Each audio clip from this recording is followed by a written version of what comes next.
L'information émane du très informé média Africa Intelligence. Deux cadres du mouvement malien rebelle djihadiste du Front de libération de l'Azawad basé en Mauritanie vont rencontrer très bientôt les autorités ivoiriennes et togolaises pour plaider leur cause. Cette offensive diplomatique du FLA s'inscrit en parallèle d'une brutale offensive militaire sur le terrain. Depuis les attaques coordonnées avec leurs alliés du JNIM, attaques au cours desquelles le ministre de la Défense du Mali, le général Sadio Camara, a été tué, le conglomérat des rebelles et djihadistes a imposé un blocus de la capitale Bamako.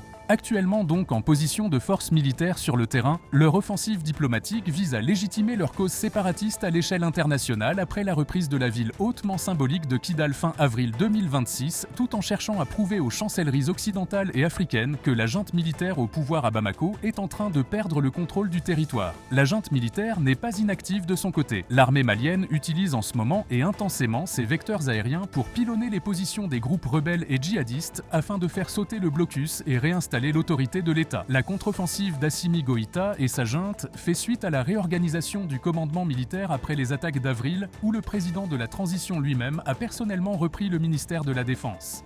Manifestement, la crise malienne est encore loin d'être terminée, aux grandes dames de tout un pays étranglé économiquement et financièrement.